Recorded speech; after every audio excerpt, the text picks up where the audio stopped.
A banned slot player just broke their silence, and what they're about to reveal could completely change how you approach slot machines forever. After getting permanently banned from 3 major casino chains, this former high roller is exposing the 7 critical mistakes that guarantee you'll lose money at slots, and more importantly, the specific strategies they used that got them banned because they actually worked. Casino executives tried to keep this information buried, but by the end of this video, you'll know exactly why you've been losing and what you can do about it. Let's kick it off with the first reason you're hemorrhaging money at the slots. Meet Sarah, a dental hygienist from Phoenix who loved playing slots every Friday night after work. She'd hit the casino around 7 p.m. right after dinner, thinking this was the perfect time to unwind. Over the course of 18 months, Sarah estimated she'd lost about $23,000 playing slots exclusively on Friday and Saturday evenings. She couldn't understand why her luck was so consistently terrible during what she thought were the best times to play.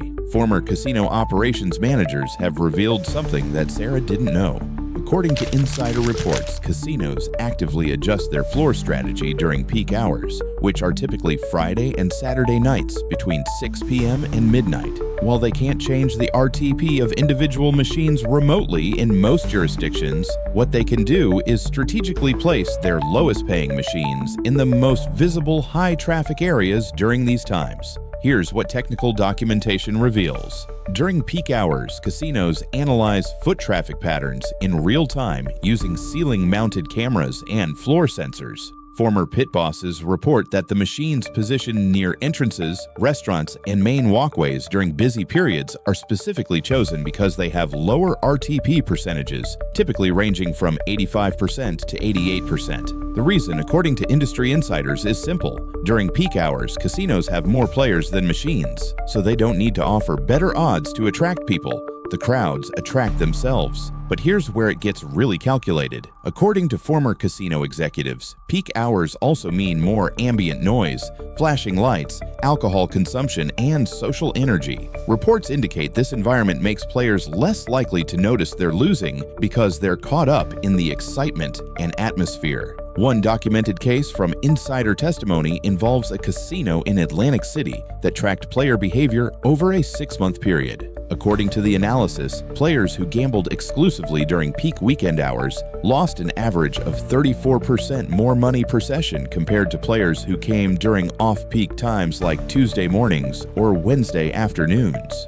The fix: former Advantage players who've been banned report that the best times to play are Tuesday through Thursday between 10 a.m. and 4 p.m. According to their strategies, casinos during these hours are desperate for players and often have their better-paying machines in prominent positions to attract the limited foot traffic. One banned player named Marcus documented his sessions over 2 years and found that his loss rate during off-peak hours was 40% lower than during weekend evenings, even playing the exact same machines and betting the same amounts. Before we continue, I'd really appreciate it if you'd subscribe and let me know in the comments, what time of day do you usually play slots? Let's see if you're making this critical mistake. This is the story of a guy named Kevin who thought he'd figured out slots. Kevin was a software engineer, smart guy, good with numbers. He'd read about the martingale betting system online, where you double your bet after every loss, so that when you eventually win, you recover all previous losses plus a small profit. He applied this system to slot machines, and over the course of 8 months, it absolutely destroyed his finances. Former Advantage players explain that Kevin made the same mistake thousands of slot players make every single day. According to their analysis, he confused a betting system designed for even money bets like roulette with the completely random house advantage world of slot machines. Here's what insider reports reveal about why this is so devastating. When you use the martingale system on slots, you're fighting against 2 massive problems according to mathematical analysis. First, slots don't have even money outcomes. You might win nothing, win half your bet back, win your full bet, or win multiples of your bet. The inconsistency makes the martingale system completely ineffective, according to probability experts. Second, and this is what really killed Kevin's bankroll according to documentation, slots have negative expected value on every single spin. According to technical reports, this means that doubling your bets doesn't change the fundamental math that you're playing a losing game. Kevin's specific story, as reported by former casino employees who witnessed his downfall, went like this. He'd start with $1 spins. After losing, he'd bet 2, then 4, then 8, then 16. By his 7th consecutive losing spin, he was betting $64 per spin, having already lost $127 on the previous spins. Former workers report that they watched Kevin hit losing streaks of 12 to 15 spins multiple times, which would require him to bet over $2,000 per spin to maintain his martingale system, assuming he had the bankroll and the machine would accept the bet. According to reports from people who knew him, Kevin lost his entire $30,000 savings in 8 months using this system.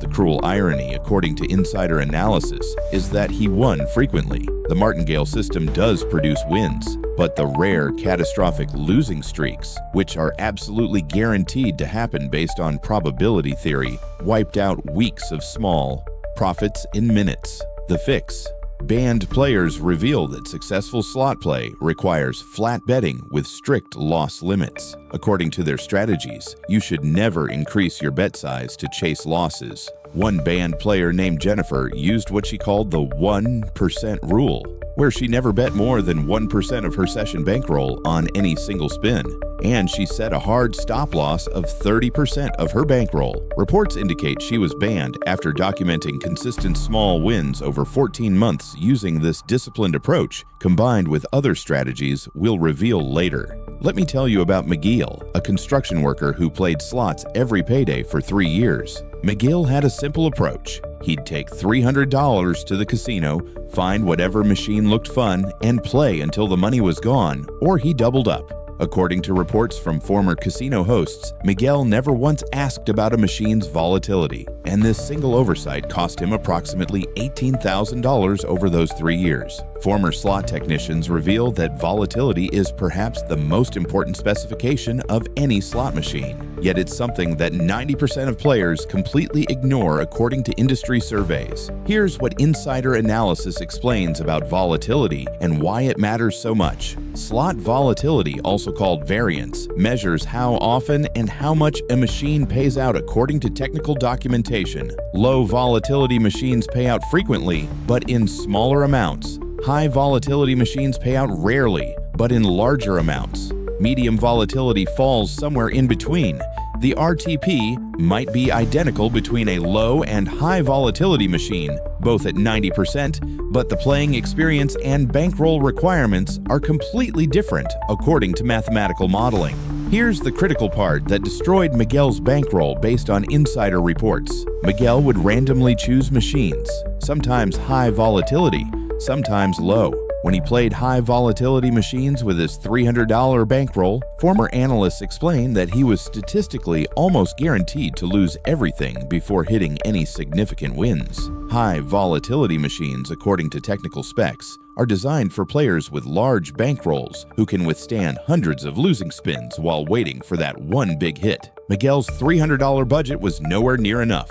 Former casino mathematicians report that for high volatility machines, you need approximately 500 to 1,000 times your base bet in bankroll to have a reasonable chance of hitting a significant bonus round before going broke. So if Miguel was betting $1.50 per spin on a high volatility machine, he needed $750 to $500, not $300. Documentation shows he was setting himself up for failure based purely on bankroll mathematics. One specific incident reported by former employees illustrates this perfectly. Miguel once sat down at a high volatility machine called Razor Shark with his $300. He was betting $2 per spin.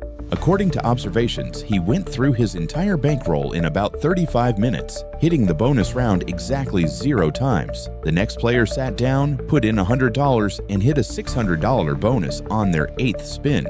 Miguel thought it was bad luck, but according to probability analysis, it was just how high volatility machines work. They're brutal until they're not. The fix: Banned advantage players reveal that they always researched machine volatility before playing. According to their methods, they matched their bankroll to the volatility level. For low volatility machines, they used smaller bankrolls and aimed for extended playing time with small, consistent wins. For high volatility machines, they only played when they had at least 800 to 1,000 times their base bet available, and they were prepared to lose it all chasing one big hit. One banned player named David kept detailed spreadsheets tracking volatility ratings and his results. Reports indicate he was ultimately banned from 4 casinos because this approach, combined with selective machine choice, put him ahead by $19,000 over 22 months. Now, stick around because reason number 5 reveals a psychological trap that casinos use to keep you playing even when you're winning, and a banned player is going to explain exactly how to recognize and avoid it. This one nearly destroyed a woman named Patricia financially. Patricia was a retired school teacher who discovered slot machines with bonus buy features during the pandemic. These machines let you pay a premium, usually 80 to 100 times your base bet, to skip straight to the bonus round instead of waiting to trigger it naturally. On the surface, according to Patricia's initial thinking, this seemed like a smart way to get to the exciting part of the game faster. Over the course of 14 months, Patricia spent approximately $47,000 buying bonus rounds according to financial records reviewed by former casino analysts. She kept detailed notes, which former industry insiders have examined, and her notes revealed something devastating. She bought bonuses 312 times during this period. Of those 312 bonus buys, only 23 of them paid out more than the cost of the bonus purchase. That's a success rate of about 7%, according to the calculations. Former slot designers who have worked on bonus buy features reveal exactly why these are so dangerous. According to technical documentation, bonus buy features are programmed with specific RTP ranges, but here's the catch that insider reports expose. The RTP on bonus buys is often lower than the RTP of the base game. One technical document leaked by former developers showed a popular bonus buy slot with a 96% base game RTP, but only a 92% RTP on the bonus buy feature. Why would anyone play a feature with a worse RTP? According to psychological analysis from industry insiders, it's because bonus buy features exploit impatience and the illusion of control. Players see other people hitting big bonuses and think, why? Should I spend $100 spinning the base game for 20 minutes when I can just pay $80 and get straight to the bonus? But what they don't realize, according to former casino mathematicians, is that they're paying a premium for worse odds. Here's where Patricia's story becomes truly heartbreaking, according to reports from people who knew her. She started taking money from her late husband's pension fund to buy more bonuses. Former casino hosts report that they watched her develop a serious addiction specifically to bonus buy features. She couldn't play regular slots anymore because the base game felt too slow and boring. She needed that immediate gratification of buying her way to the bonus, even though the math showed she was losing money catastrophically. The technical reality, according to insider analysis, is that bonus buy features are designed to burn through bankrolls at 3 to 4 times the rate of normal slot play. If you're buying bonuses at $80 each and getting through one bonus every 90 seconds, you're risking $80 per $90 seconds. Former analysts calculate that's equivalent to betting about $53 per spin on a regular slot, which is devastating if you're on a fixed income like Patricia. The fix: players who eventually got banned for beating slots reveal they never, ever used bonus buy features. According to their testimony, the math simply doesn't support it. One banned player named Russell explained that the casino's willingness to offer bonus buy features is itself proof that it's profitable for them, not for you. His strategy, which he documented extensively before being banned, was to play only base games, wait for natural bonus triggers, and track his RTP over hundreds of sessions. Industry reports suggest his patient approach allowed him to identify which specific machines were paying above their advertised RTP during certain periods, leading to his eventual ban. James was a regular at his local casino for 5 years. He had a whole system worked out, according to former employees who observed him. James would walk around the casino floor watching machines, looking for ones that hadn't paid out in a while. He believed these machines were due to hit. He'd also watch for machines that had just paid a jackpot and avoid those, thinking they wouldn't pay again for a long time. Former casino workers report that James would spend 30 minutes scouting before ever sitting down to play. Here's what James didn't know, according to insider reports from slot technicians who have actually programmed these machines. Every single spin on a modern slot machine is completely independent and random, determined by a random number generator, RNG, that cycles through millions of number combinations every second. Former technical designers explain that the machine has absolutely no memory of what it paid out 5 minutes ago or 5 hours ago. According to technical documentation, the RNG is continuously running even when nobody is playing the machine. When you press the spin button, you're simply telling the machine to stop the RNG at that exact microsecond and display whatever combination those random numbers correspond to. Former developers reveal that this means it's theoretically possible for a machine to hit the jackpot on consecutive spins or not hit it for months. The previous spin has exactly zero influence on the next spin according to the programming, but casinos have no incentive to educate players about this, according to insider testimony. Former pit bosses report that they would actively encourage the hot machine and cold machine myths because these beliefs kept players on the floor longer. If you think you need to scout for the right machine, you're spending more time in the casino environment, exposed to more gambling opportunities, and more likely to eventually sit down and play, according to behavioral analysis. James's story illustrates the cost of this myth perfectly. According to reports from former casino hosts, over 5 years, James probably spent an additional 150 to 200 hours in the casino just scouting and watching machines, time he could have spent elsewhere. But more importantly, his strategy of avoiding recently paid machines and targeting cold machines had exactly zero impact on his results according to statistical analysis. Former analysts estimate he lost approximately $31,000 over those 5 years, the same amount he would have lost if he just sat down at any random machine. The fix. Banned players reveal that instead of looking for hot or cold machines, they focused on identifying machines with higher base RTPs and better volatility matches for their bankroll.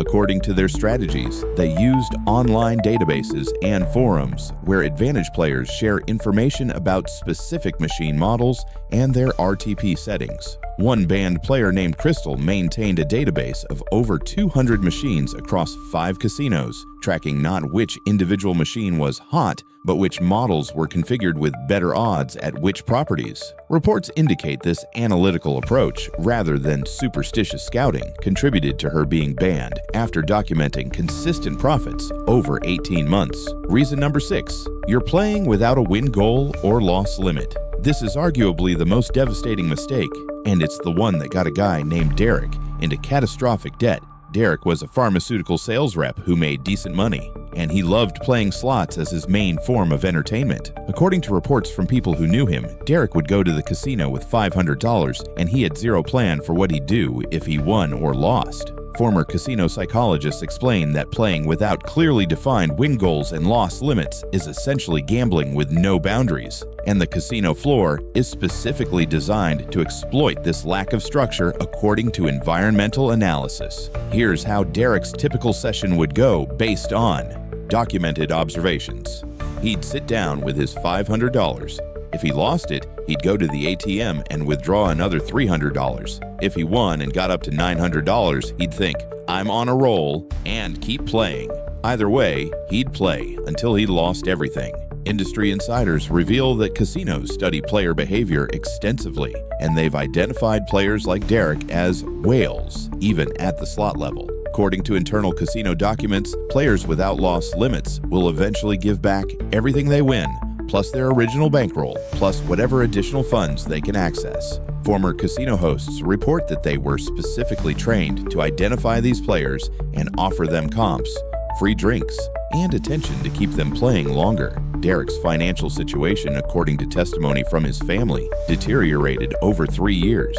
He'd go to the casino planning to spend $500, but without a hard stop loss, he'd end up spending $100 to $200 or $1,500 by hitting the ATM multiple times. Former analysts estimate he lost approximately $73,000 over those 3 years. But it's not just the money. The psychological damage of never walking away a winner because he always gave his wins back created a deepening depression according to reports. Here's the technical reality that former advantage players want you to understand. Without predetermined limits, you're playing against infinite casino bankroll and your own psychological weaknesses. According to behavioral analysis, the longer you play slots, the closer your actual results will come to the theoretical RTP of the machine. If the machine is set at 88% RTP and you play long enough, you will lose 12% of every dollar you've put through it. It's mathematical certainty according to probability theory.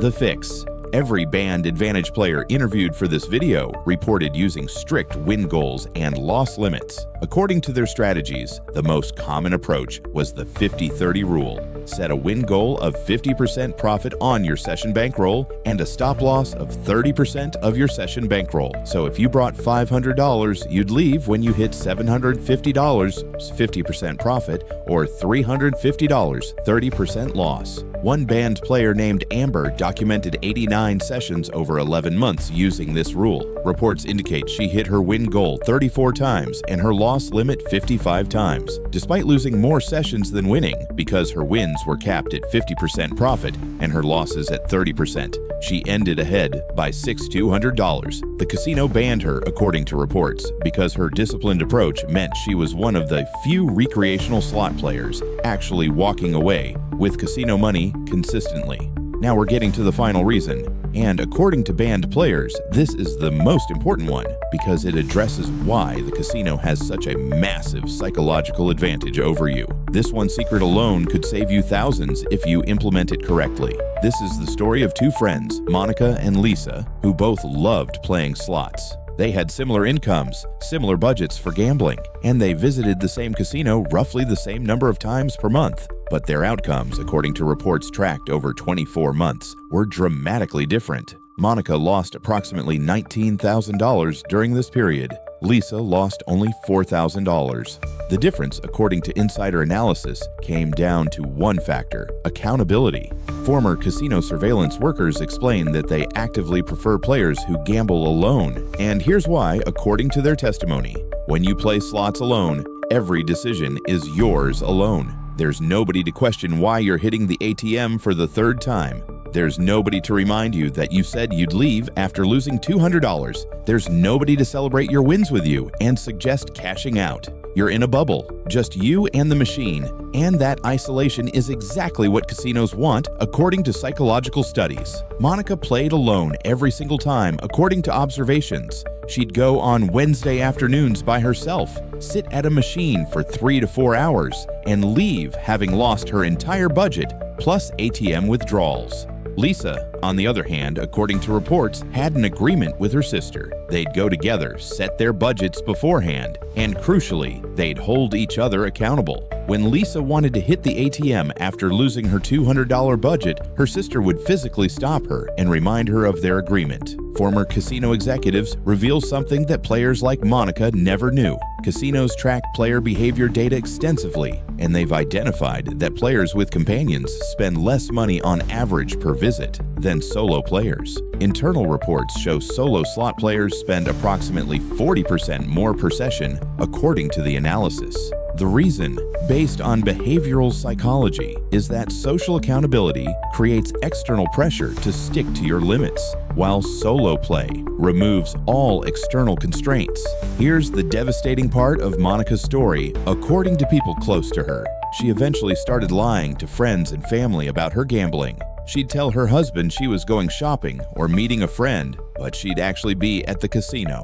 This isolation and secrecy, which former addiction counselors identify as classic warning signs, made her losses accelerate. Without anybody to hold her accountable, without anybody even knowing she was gambling, she had zero external motivation to stop when she should have. The fix. Banned advantage players reveal that they almost always played with a partner or group, specifically because of the accountability factor. According to their strategies, they'd have explicit agreements. We each brought $300. We're leaving in exactly 2 hours, or when either of us loses their $300, whichever comes first. One banned player named Marcus explained that he and his friend Tom were eventually banned from 3 casinos because their accountability system was so effective at limiting their losses that they became net winners. Reports indicate they'd alternate who controlled the ATM card, meaning if Marcus wanted to withdraw more money beyond his budget, Tom had to approve it, and Tom would always say no.